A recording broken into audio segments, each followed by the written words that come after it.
እንኳን በሰላም ወደዚህ ቻናል መጣችሁ።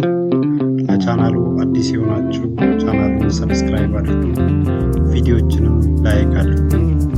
ቪዲዮቹም ለሌሎች እንዲደርስ ሼር አድርጉላቸው። ቴንኪው።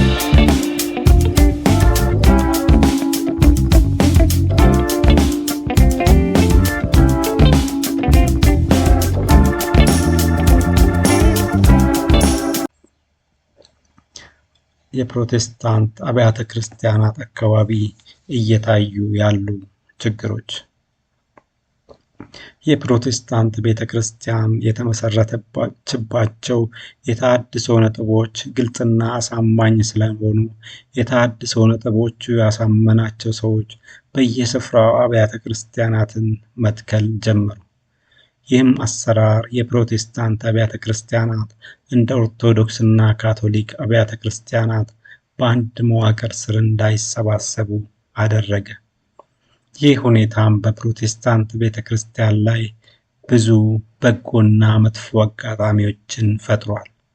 በጎ አጋጣሚዎቹ የቤተ ክርስቲያኗ የተሃድሶ እንቅስቃሴ በአንድ ጊዜ ዓለምን እንዲያጥለቀልቅ ያደረገ ሲሆን ከዚህ በተጨማሪም ቤተ ክርስቲያን ለአፋኝ ሴራዎች እንዳትጋለጥና አንዱ ሲደክም ሌላው አልፎ የሚሰራበትን መልካም አጋጣሚ ፈጥሯል። የአካሄዱ መጥፎ ጎን ደግሞ አብያተ ክርስቲያናት ያለምንም የበላይ ጠባቂና ተጠያቂነት በየስፍራው በግለሰቦች እየተከፈቱና እየሰሩ ያሉበት ሁኔታ እየፈጠረ ያለው ችግር ነው። በሀገራችን የሚገኙት ሁሉም የፕሮቴስታንት አብያተ ክርስቲያናት ማርቲን ሉተር ባስቀመጣቸው በአምስቱ የእምነት ዋልታዎች ላይ አንድ ቢሆኑም ከአደረጃጀትና አደረጃጀቱን ተከትሎ በመጣው የአሰራር ልዩነት ምክንያት በተለምዶ በሁለት ይከፈላሉ፣ ወንጌላውያን እና ባለራዕይ በሚል። በተለምዶ ወንጌላውያን የሚባሉት የመካነ ኢየሱስ እና የቃለ ሕይወት አብያተ ክርስቲያናትን ጨምሮ በወንጌላውያን አብያተ ክርስቲያናት ኅብረት ስር የተደራጁ ቀደምት አብያተ ክርስቲያናት ሲሆኑ፣ ባለራዕይ የሚባሉት ደግሞ ከደርግ ውድቀት በኋላ የተደራጁ የኢትዮጵያ ቪዥነሪ አብያተ ክርስቲያናት ኅብረት፣ የኢትዮጵያ ጴንጤቆስጤ አብያተ ክርስቲያናት ኅብረት፣ የኢትዮጵያ የፍቅር ወንጌል አማኞች አብያተ ክርስቲያናት ኅብረት፣ ርሆቦት አብያተ ክርስቲያናት ኅብረት ስር የተደራጁ በግለሰብ የተደራጁ አብያተ ክርስቲያናት ናቸው። ይህ ነባሮቹን ወንጌላውያን አዳዲሶቹን ደግሞ ባለራዕይ ተብሎ የሚጠራበት ተለምዷዊ አጠራር ከታች ለምንመለከተው ጉዳይ አመቺ ስለሆነ ይህንን ተለምዷዊ አጠራር ቀጥሎ ባሉት ክፍሎች ውስጥም በስፋት እንጠቀማለን። የወንጌላውያን አብያተ ክርስቲያናትና የባለራዕይ አብያተ ክርስቲያናት መካከል የሚታየው ዋናው ልዩነት የወንጌላውያን አብያተ ክርስቲያናት የተደራጁት እንደ ሀገር በተዘረጋው ሃይማኖታዊ መዋቅር ስር ሲሆን የእያንዳንዱ ቤተ ክርስቲያን የበላይ አስተዳደርም በቤተ ክርስቲያኗ ምዕመን የሚመረጥ የሽማግሌዎች ቦርድ ነው። የቤተ ክርስቲያኗ አስተዳዳሪ ፓስተር ወይንም ቄስም ተጠሪነቱ ለቤተ ክርስቲያኗ ሽማግሌዎች ቦርድና ከበላይ ላለው መዋቅር ነው። ባለራዕይ አብያተ ክርስቲያናት ደግሞ የሚመሰረቱት በአንድ ግለሰብ ይህም በባለራዕይ ሲሆን የቤተ ክርስቲያን ሽማግሌ የሚባሉትም የሚመረጡት ሆነ የሚመሩት በዚሁ ባለራዕይ ነው። ሁለቱም አደረጃጀቶች የየራሳቸው የአሰራር ጥቅምና ጉዳት ያላቸው ሲሆን የሁለቱም መልካምና መጥፎ ጎን ቀጥለን በስፋት እንመለከታለን። በመጀመሪያም የወንጌላውያን አብያተ ክርስቲያናት። የወንጌላውያን አብያተ ክርስቲያናት በደርግ ዘመን በጭንቅ ውስጥ ተመስርተው በጭንቅ ውስጥ ያለፉ እንደመሆናቸው መጠን አደረጃጀታቸውም እንደዚሁ ጥብቅ ነው። አሁን በዘመነው ዓለም እንኳን የሚከተሉት ይህንኑ ጥብቅ አሰራር ነው። በዚህም ምንም እንኳን አሰራሩ ለአጭበርባሪዎች ምንም ክፍተት የማይሰጥ ገበያ መር መርህን የተከተለ ባለመሆኑ አዳዲስ ሰዎች ገብቷቸው አምነው ወደ ክርስትና እንዲቀላቀሉ የሚያደርግና ያመኑትም በትክክለኛ መንፈሳዊ እድገት ውስጥ እንዲያልፉ የሚያደርግ እንደዚሁም የትኛውም አገልጋይ ሕዝቡን መስሎ እንዲኖር የሚያደርግ ቢሆንም ይህ አካሄድ ግን ደግሞ ሌሎች የጎንዮሽ ችግሮች አሉበት። ይህም አንደኛ የአብያተ ክርስቲያናቱ ጥብቅ አሰራር የመሪዎችን የጎጠኝነት፣ የብሔርተኝነት፣ የፖለቲከኛነት፣ የአምባገነንነት፣ የሙሰኝነት፣ የቢሮክራሲ መንፈስና የብቃት ማነስ ችግሮች እንዳይታይ አድርጓል። ይህም የኢትዮጵያ ቤተ ክርስቲያን ትልቁ ፈተና ነው። ሁለተኛ የአብያተ ክርስቲያናቱ ጥብቅ አሰራር ተቋማቱ ከመልካም አስተዳደር እና ከዲሞክራሲ እሴቶች ጋር እንዳይተዋወቁ አድርጓል። ይህ ደግሞ ቤተ ክርስቲያንንና አገልጋዮችን ብዙ ዋጋ እያስከፈለ ይገኛል። ሶስተኛ በብሔርና በአካባቢ ልጅ ተቧድኖ የመስራት ችግሮቻቸው ደግሞ ዘ ራይት ፐርሰን አት ዘ ራይት ፕሌስ እንዳይመደብ በማድረግ ችሎታ ያላቸው መሪዎችና የተቀቡ አገልጋዮች ወደፊት ወጥተው ቤተ ክርስቲያንን ብሎም ወንጌልን በተሳለጠ መንገድ እንዳያስኬዱ አድርጓል። አራተኛ የአብያተ ክርስቲያናቱ ጥብቅ አሰራር እታች ያሉትን የአብያተ ክርስቲያናት መሪዎችን የደንብና የመመሪያ ባሪያዎች በማድረግ መሪዎቹ እንደ ባለራዕዮቹ አብያተ ክርስቲያናት በባለቤትነት ስሜት አዳዲስና ከአካባቢው ጋር የሚመጥኑ አካሄዶችን ፈጥረው እንዳይንቀሳቀሱ አድርጓቸዋል። ይህ ደግሞ ወንጌል ሊሄድበት በሚገባበት ፍጥነት እንዳይሄድ አድርጓል። አምስተኛ አንድ ሰው ወደ አገልጋይነት ለማሳደግ የተቀመጡት መስፈርቶች እጅግ አድካሚ በመሆናቸው ምክንያት ይህ አሰራር በተለየ ቅባት የሚነሱ ወጣቶች ወደ አገልግሎት አንገታቸውን ማስገባት እንዳይችሉ አድርጓል። በዚህም ከእግዚአብሔር ጸጋ ጋር መተላለፍ እየተፈጠረ ይገኛል። ስድስተኛ አዲስ ቤተ ክርስቲያን ለመትከል የተቀመጠው መስፈርትና ቅድመ ሁኔታ የሕዝብ ብዛትና የከተማ መስፋፋትን ግምት ውስጥ ያላስገባ በመሆኑ በርቀት ያሉ ምዕመናኖች አማካይ ስፍራ ቤተ ክርስቲያን ወደሚከፍቱ ባለራዕይ አብያተ ክርስቲያናት እንዲኮበልሉ አድርጓል። ሰባተኛ በስራና በተለያዩ ምክንያቶች ከሌላ ስፍራ የሚመጡትን አገልጋዮች ለመቀበል ክሊራንስ አምጣ፣ በእኛ ቤተ ክርስቲያን መርህ መሰረት ተምረህ ካልተጠመቅ የሚሉ መስፈርቶችን ማስቀመጣቸው ብዙዎችን በቤተ ክርስቲያን እንዳይጠለሉ አድርጓል። እነዚህ አሰራራዊ ችግሮችም የወንጌል ስርጭቱን ፍጥነት አፍኖ ይዟል። ከነዚህ አሰራራዊ ችግሮች በተጨማሪ እነዚህ አብያተ ክርስቲያናት ወደ ኢቫንጀሊካል አስተምሮ የሚያዘነብሉ በመሆኑ ምክንያት ከእግዚአብሔር ጸጋ ጋር እየተላለፉ ይገኛል።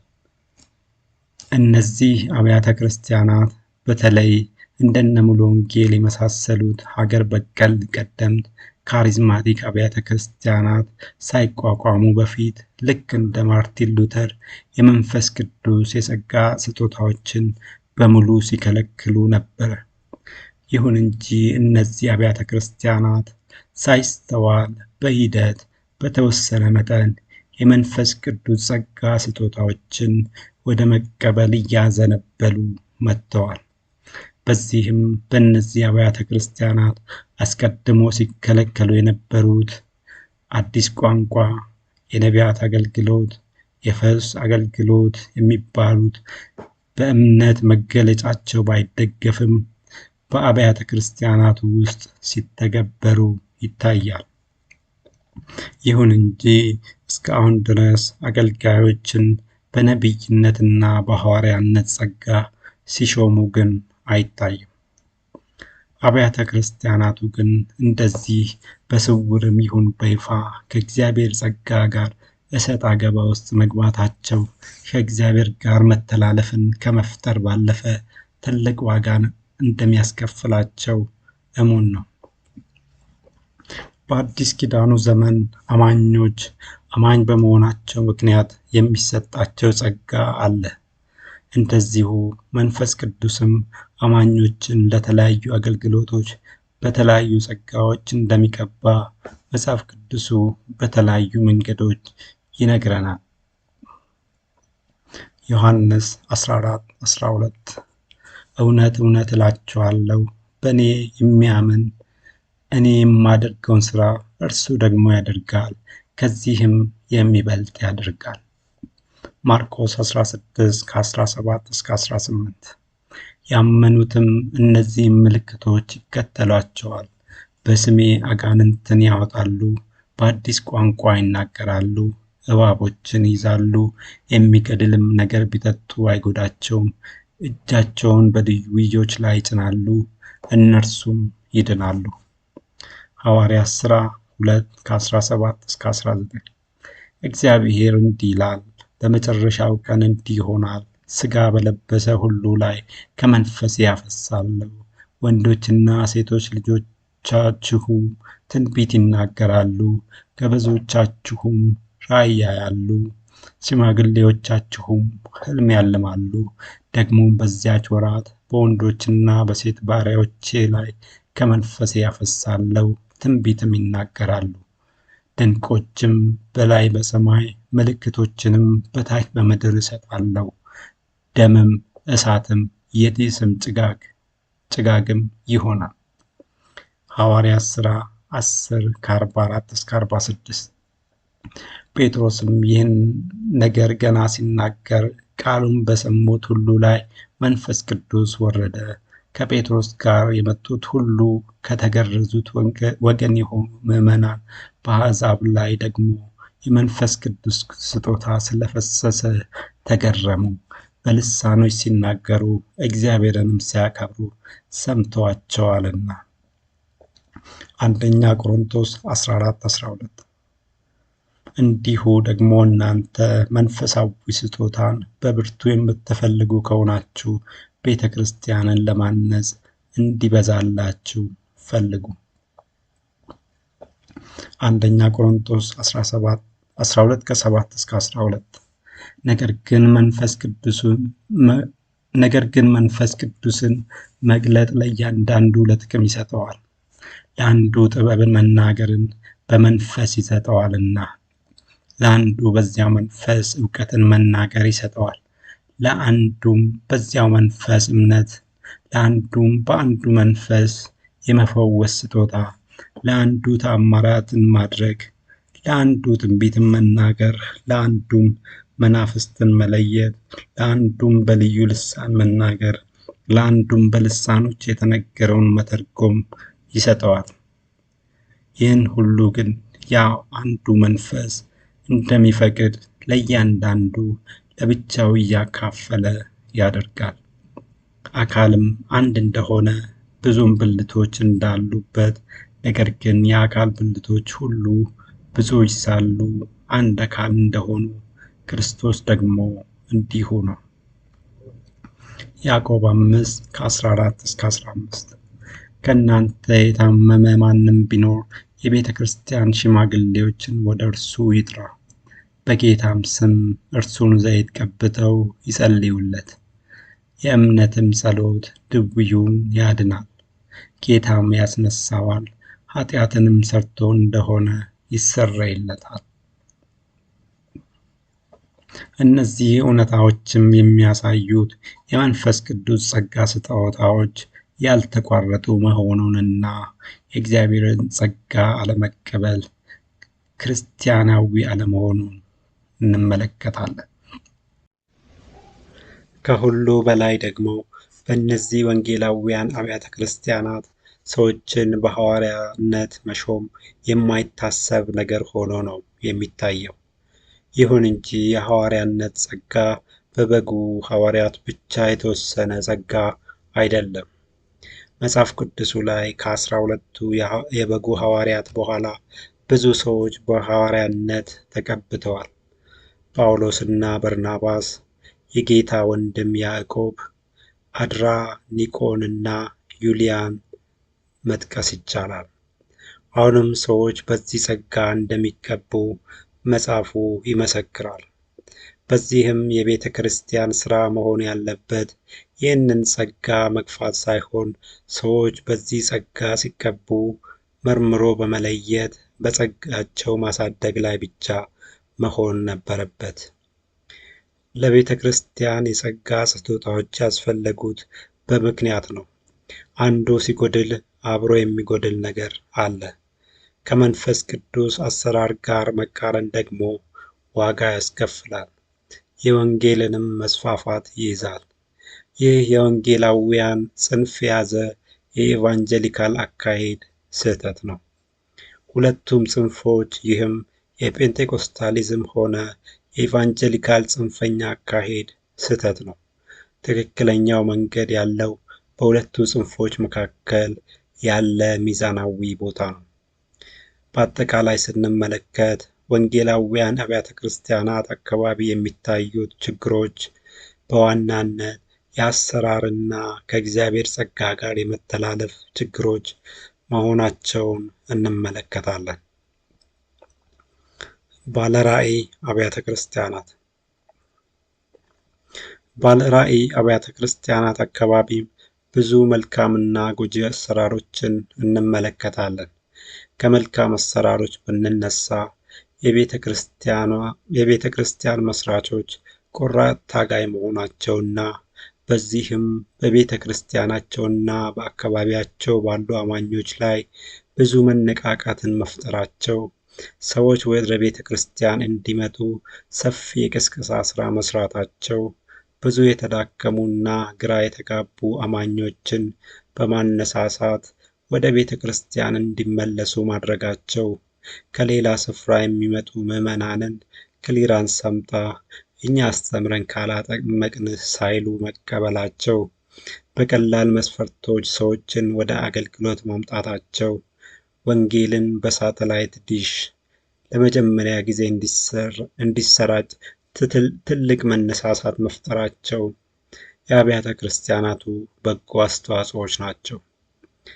ባለራዕይ አብያተ ክርስቲያናት ጋር ያለውን ችግር ስንመለከት ደግሞ ችግሩ ዘርፈ ብዙ ነው።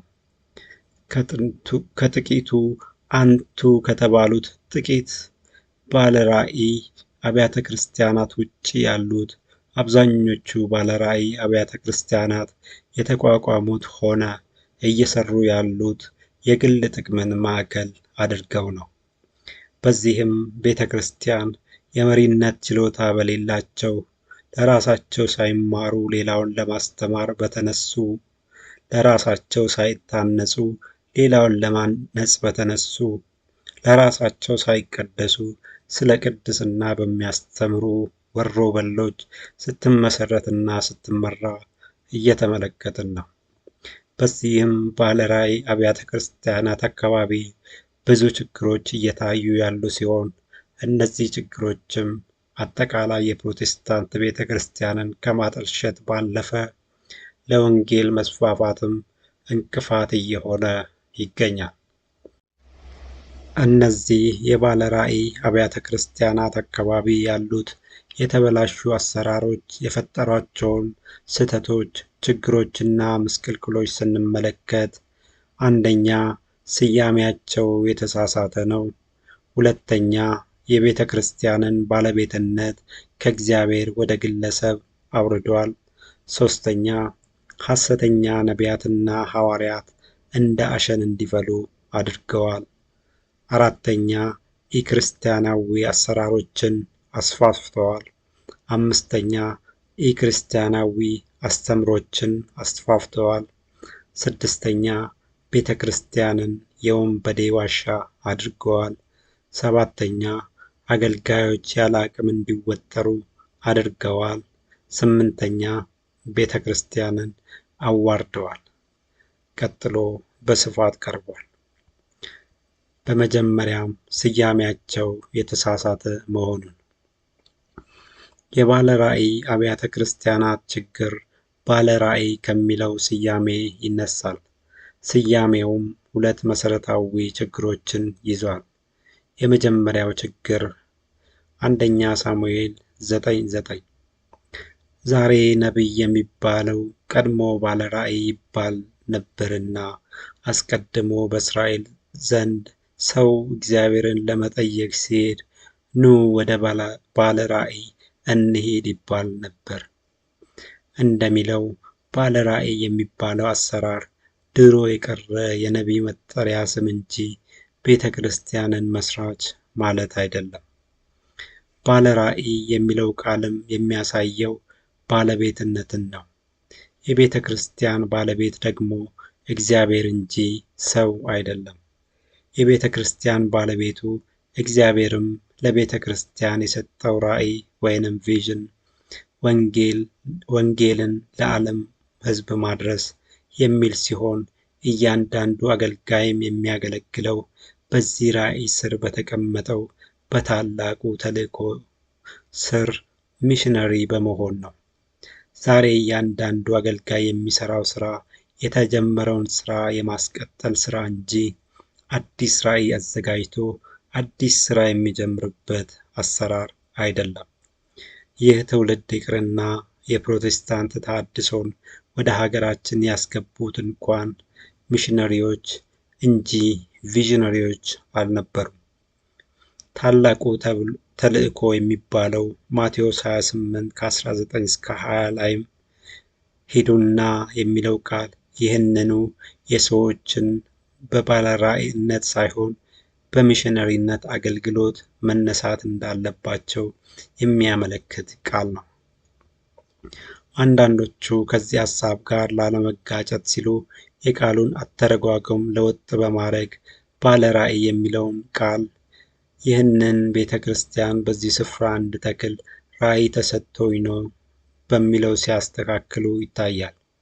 ነገር ግን አብዛኞቹ ባለ ራዕዮች ቤተ ክርስቲያናቸውን የሚመሰርቱት በአካባቢው ሌላ የፕሮቴስታንት ቤተ ክርስቲያን ባለችበት አማካይ ስፍራ ላይ መሆኑ በዚህ ስፍራ እንድከፍት ራዕይ ተሰጠኝ የሚለውንም አልፈው በሌሎች ስፍራዎችም ቅርንጫፎችን የሚከፍቱ መሆኑ የሚከፍቱበት ስፍራም በገበያ መር ስትራቴጂ ብዙ አቅም ያላቸው አማኞች በሚገኙበት በትላልቅ ከተሞች አማካይ ስፍራዎች መሆኑ ፕሮግራሞቻቸውም በገበያ መር ስትራቴጂ ገቢ ተኮር መሆኑን ስንመለከት ለውጥ የተደረገው አተረጓጎም አሳማኝ አለመሆኑን እንመለከታለን። ነባራዊውን እውነታ ስንመለከት ግን የአብዛኞቹ ምስረታ ምክንያት ከእግዚአብሔር በመጣ ራዕይ ሳይሆን አንደኛ አገልጋዮች በተለያየ ምክንያት ከክፍለ ሀገር ወደ ትላልቅ ከተሞች ሲመጡ በአካባቢው በሚገኙት አብያተ ክርስቲያናት ማገልገል አለመቻላቸው። ሁለተኛ በነ ኤልያብ የተገፉ ዳዊቶች። ሶስተኛ አገልጋዮች በላያቸው ላይ ትልቅ ጸጋ ሲገለጥ በሽማግሌዎች ስር ከመስራት የራሴን በራሴ ከሚል ስሜት በመነሳት። አራተኛ አገልጋዮች በነበሩበት ቤተ ክርስቲያን የሚያገኙት የኢኮኖሚ ጥቅማጥቅም አነስተኛ በመሆኑ ኢኮኖሚያቸውን ለማሻሻል እና ከተቻለም በዚሁ ስራ ለመክበር። አምስተኛ ከላይ የተመለከቱትን መስራቾች በቀላሉ ቤተ ክርስቲያን አቁመው ጸዳ ያለ ሕይወት መጀመራቸውን በመመልከት ማን ከማን ያንሳል በሚል ስሜት በሚነሱ አገልጋዮች። ይህም እውነታ ደግሞ የእግዚአብሔር ራዕይ ከሚባለው በላይ የግለሰብ ራዕይ የሚለውን እውነታ አጉልቶ ያሳያል። በዚህም ባለ ራዕይ የሚለው ቃል የእግዚአብሔር ቃል የአዲስ ኪዳን ቃል አለመሆኑንና ይህንንም ቃል ለግለሰቦች መስጠትም አግባብ አለመሆኑን እንረዳለን። ሌላው የቤተ ክርስቲያንን ባለቤትነት ከእግዚአብሔር ወደ ግለሰብ ያወረደ መሆኑ። መጽሐፍ ቅዱሱ ላይ ስንመለከት የቤተ ክርስቲያን ባለቤት እግዚአብሔር ነው። ይሁን እንጂ የግል ቤተ ክርስቲያን አሰራር በፈጠረው ተፋልሶ ምክንያት የቤተ ክርስቲያን ባለቤትነት ከባለቤቱ ከእግዚአብሔር እጅ ወጥቶ በግለሰቦች እጅ ገብቷል። በዚህም የግል አብያተ ክርስቲያናት የእከሌ ቤተ ክርስቲያን ተብለው ነው የሚጠሩት። ባለ አብያተ ክርስቲያናቱም ቤተ ክርስቲያኔን ሲሉ ይደመጣል። ይህ ሰዎች የእከሌ ቤተ ክርስቲያን የሚሉበትና እነርሱም ቤተ ክርስቲያኔን የሚሉበት አሰራር በግልጽ የእግዚአብሔር ቤተ ክርስቲያን የሚባለውን አሰራር የጣሰ አሰራር ነው። አማኞችም በዚህ መንገድ ከተለያዩ ግለሰቦች ጀርባ እየተሰለፉ ያለበት አሰራርም በግልጽ መጽሐፍ ቅዱሱ ያወገዘው አሰራር ነው። አንደኛ ቆሮንቶስ 1 ከ11 እስከ 13 ወንድሞቼ ሆይ በመካከላችሁ ክርክር እንዳለ ስለ እናንተ የቀሎኤ ቤተሰቦች አስታውቀውኛል። ይህንም እላለው እያንዳንዳችሁ እኔ ጳውሎስ ነኝ፣ እኔስ የአጵሎስ ነኝ፣ እኔ ግን የኬፋ ነኝ፣ እኔስ የክርስቶስ ነኝ ትላላችሁ። ክርስቶስ ተከፍሎአልን? ጳውሎስስ ስለ እናንተ ተሰቀለን? ወይስ በጳውሎስ ስም ተጠመቃችሁን? ይህንንም ቃል ስንመለከት አማኙ ማህበረሰብ መሰለፍም ሆነ መመራት ያለበት ምንም ግለሰብ ባልጎላበት ኢየሱስ ብቻ በጎላበት ቀደምት የሕዝብ አብያተ ክርስቲያናት ሊሆን እንደሚገባ እንረዳለን። የግል አብያተ ክርስቲያናቱን የሚያደራጁት ሰዎችም የቤተ ክርስቲያናቸው ባለራዕይና መስራች ናቸው።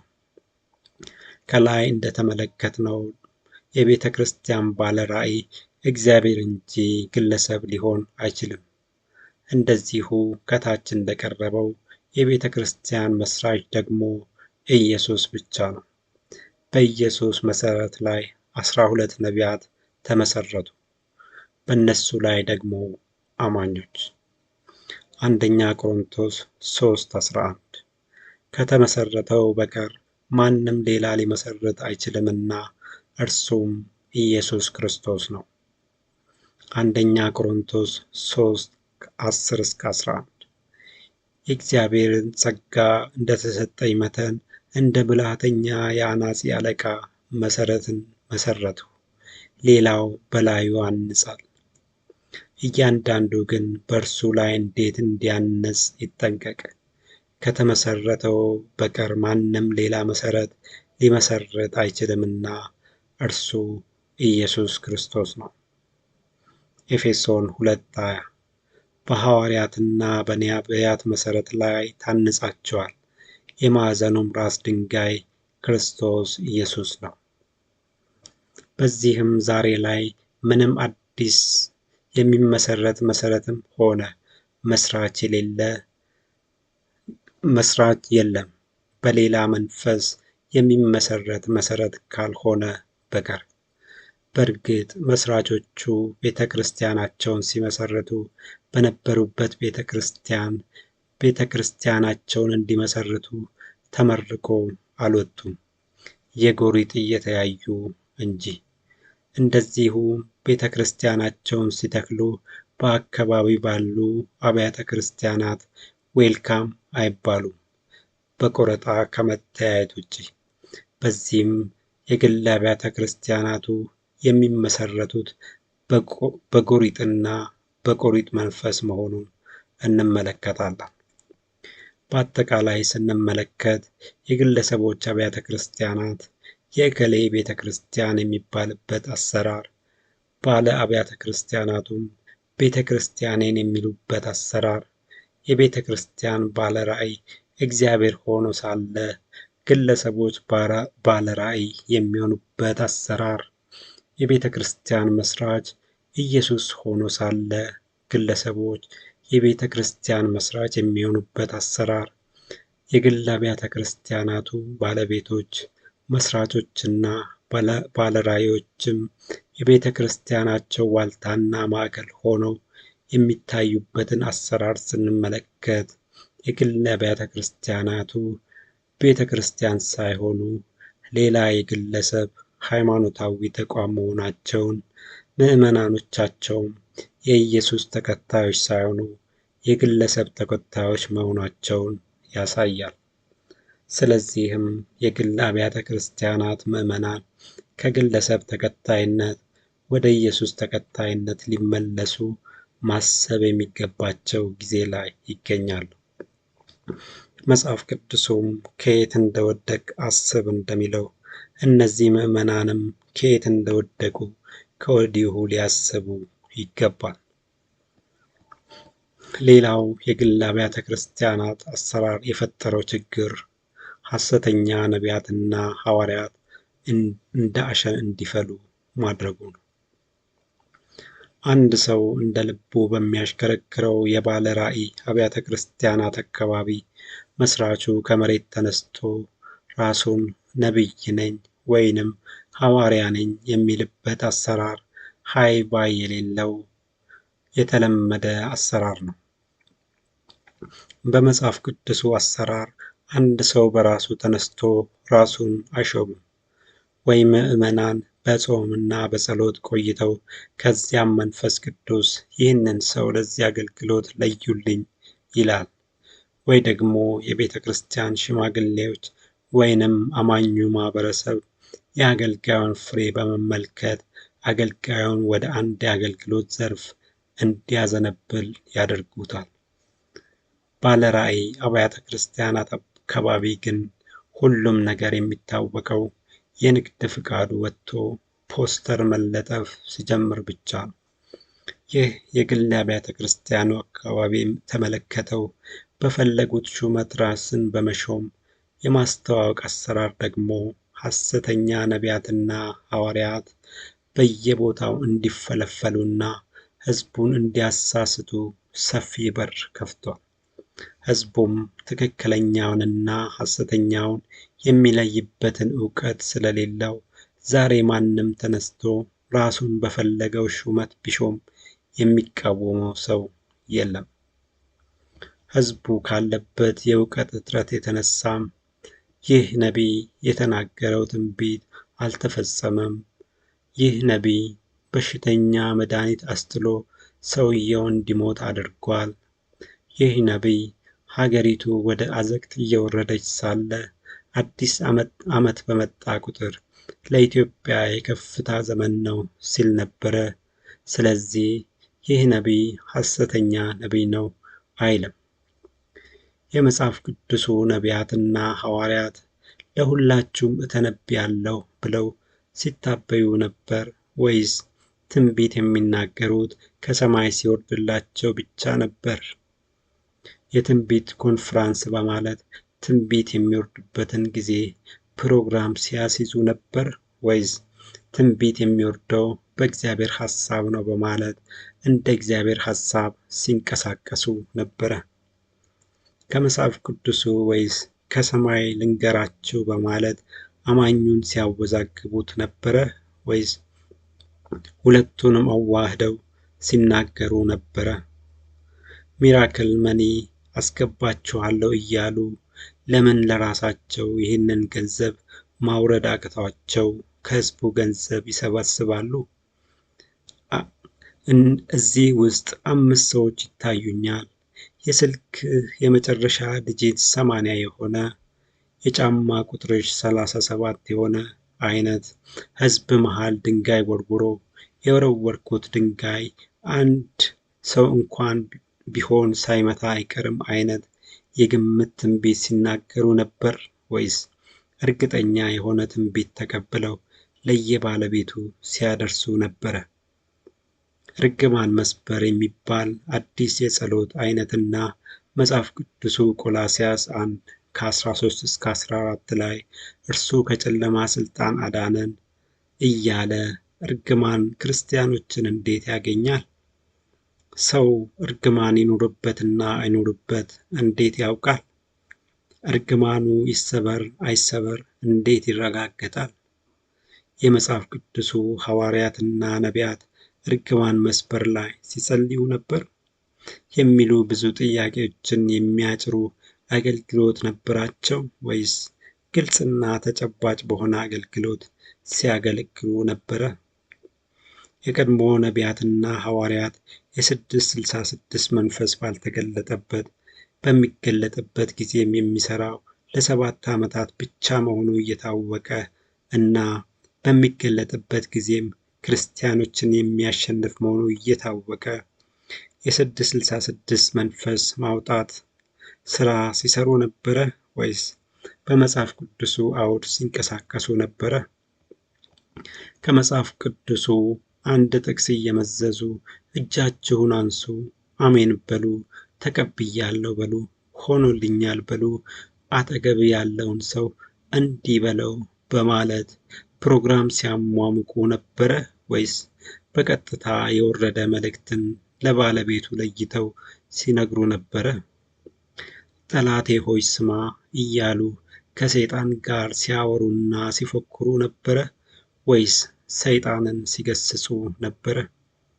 ሰይጣንን ኢንተርቪው ሲያደርጉ ነበረ ወይስ እንደነ ጳውሎስ ወሬው ከፋቸው ሲገስጹት ነበረ? አማኞች በግሪኮች የውድድር መንፈስ እንዲያዙ የፕሪሚየር ሊግና ሻምፒዮንስ ሊግ አይነት የፉክክር ትንቢት ሲያወርዱ ነበረ ወይስ በእስራኤል አምላክ መንፈስ ሰዎች ከራሳቸው በፊት ለባልንጀራቸው ማሰብ እንዳለባቸው ሲያስተምሩ ነበረ ብሎ አይጠይቅም። ዛሬ ሳይነቃበት በፊት የሰውን ስምና ስልክ ቁጥር ሲናገሩ የነበሩ የመኖሪያ አድራሻና የቤተሰብን ፎቶግራፍ በስልክ ሲያሳዩ የነበሩ አገልጋዮች ዛሬ ይህንን ጸጋ ለምን አቋረጡ? እውሮች ያያሉ፣ ዲዳዎች ይሰማሉ፣ አንካሶች ይዘላሉ የሚሉት ማስታወቂያዎችስ ምን ነው አሁን ድምጻቸው ጠፋ?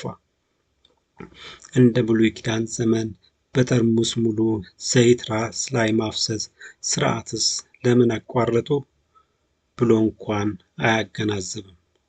ዕውቀት የሌለው ሕዝብ ከነፈሰው ጋር አብሮ መንፈስ እንጂ አስተውሎ መራመድ አይችልም።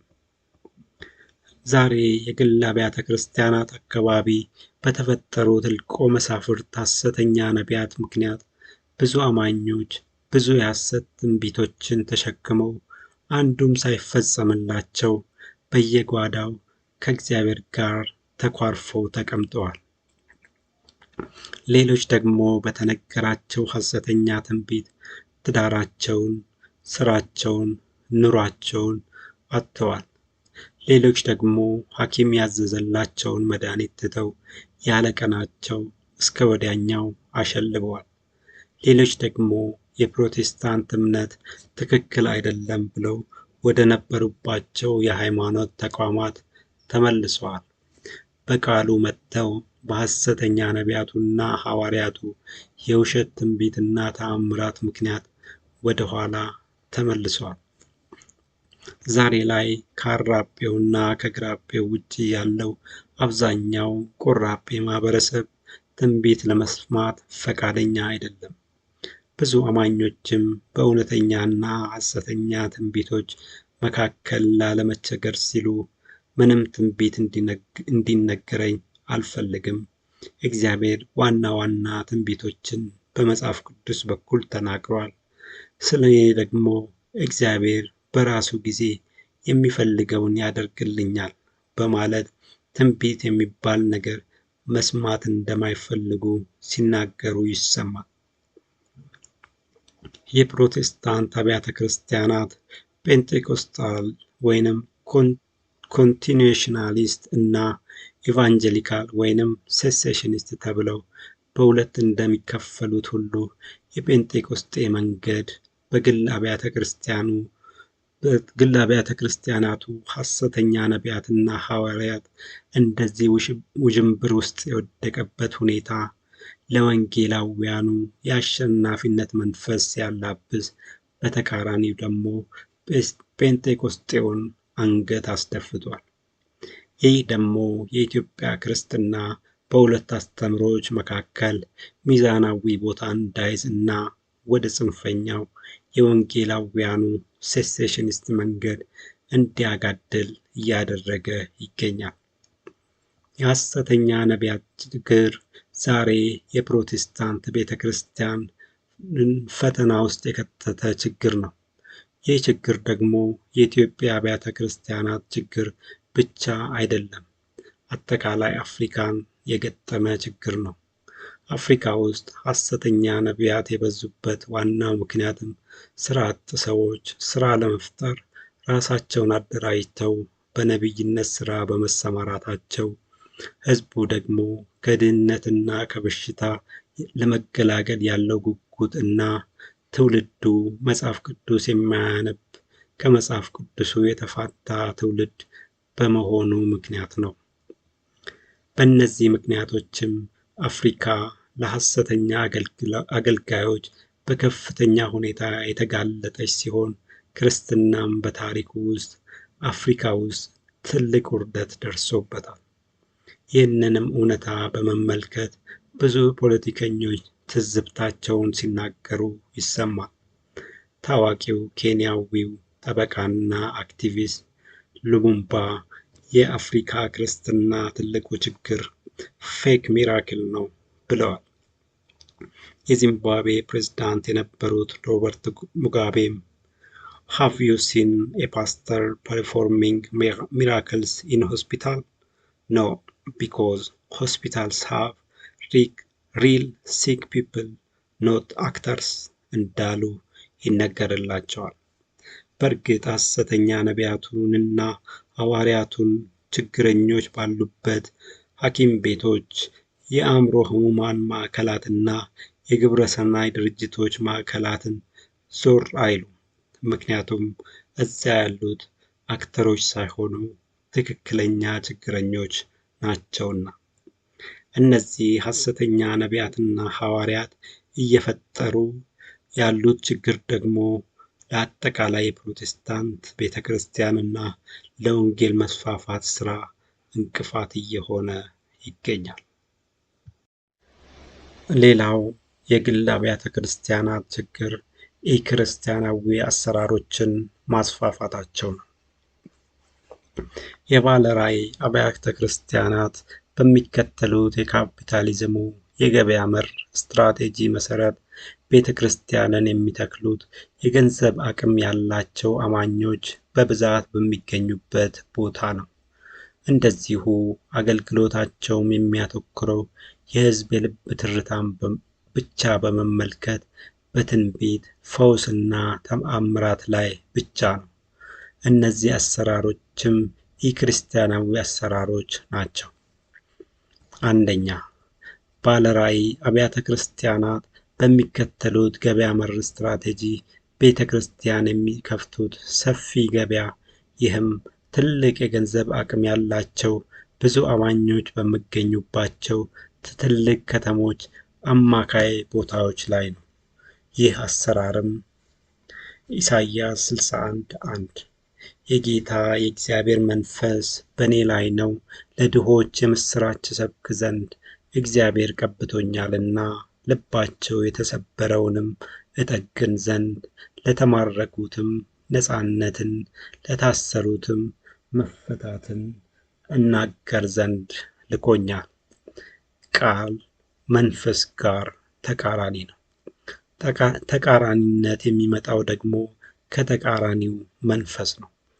እንደ ግል አብያተ ክርስቲያናት አሰራር ቢሆን ኖሮ ወንጌል ለሀብታሞች እንጂ ለድሆች፣ ልባቸው ለተሰበረ፣ ለምርኮኞችና ለእስረኞች ባልደረሰ ነበር።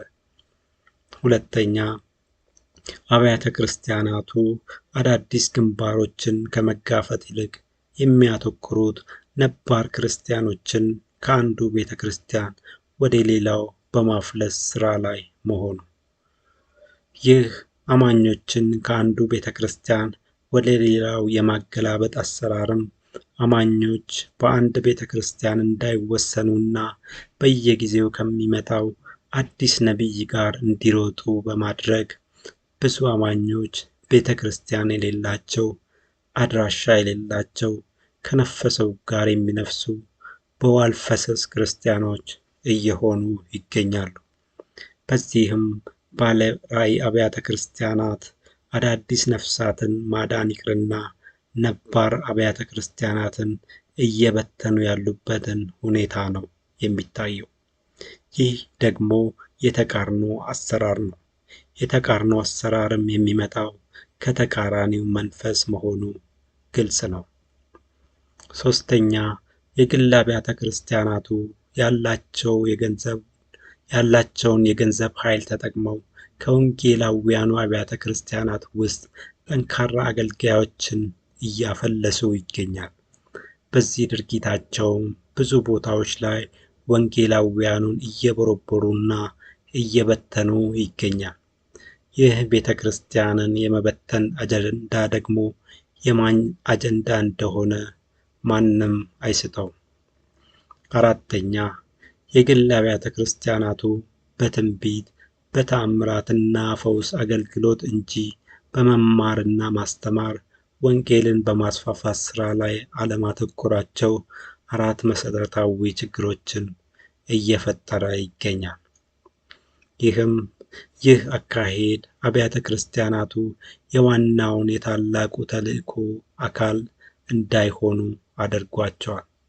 የታላቁ ተልእኮ አካል አለመሆን ደግሞ አብያተ ክርስቲያናቱ ቤተ ክርስቲያን አለመሆናቸውን ያረጋግጣል።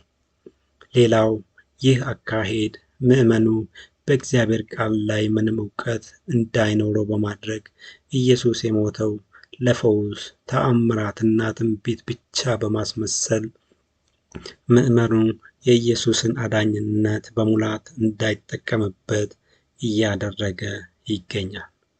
ሌላው ይህ አካሄድ አማኙ ከእግዚአብሔር ጋር ያለውን ግንኙነት በሰጥቶ መቀበል መርህ እንዲመሰረት በማድረግና በዚህም ምዕመኑ የተነገረው ትንቢት ሆነ ፈውስ ሳይፈጸም ሲቀር ወይንም ሲዘገይ ዋናውን ነገር ይህም የነፍስን መዳንና የእግዚአብሔር ልጅነትን ጉዳይ እንደ ዋዛ ጥሎ እንዲሄድ እያደረገው ይገኛል።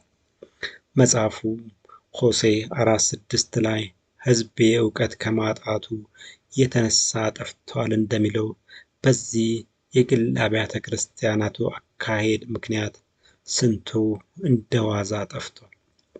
ሌላው ይህ አካሄድ መሰረት የሌለው የአየር ባየር ክርስትናን እያስፋፋ ሲሆን በዚህ አካሄድም አማኞች ወንጌልን ለሌላ ሰው መስክረው ወንጌል ማስፋፋት ይቅርና የራሳቸውን እምነት እንኳን በቅጡ እንዳያውቁ አድርጓቸዋል።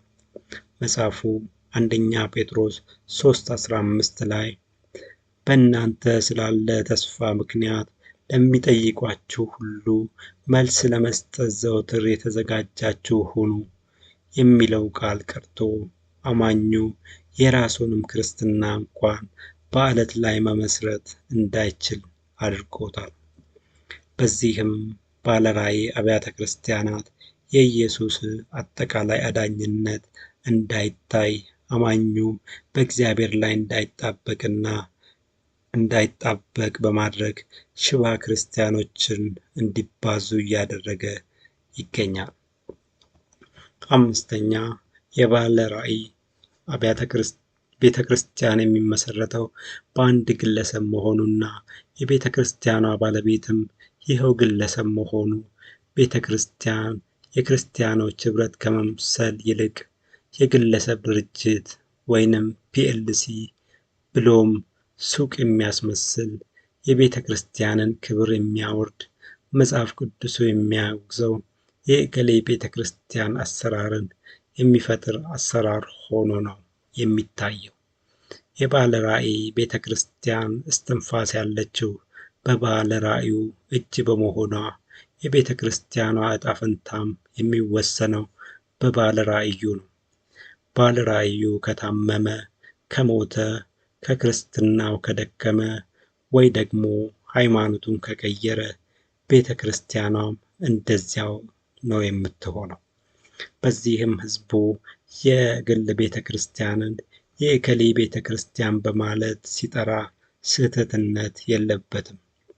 የቤተ ክርስቲያን ባለቤት ግን ኢየሱስ እንጂ ግለሰብ አይደለም።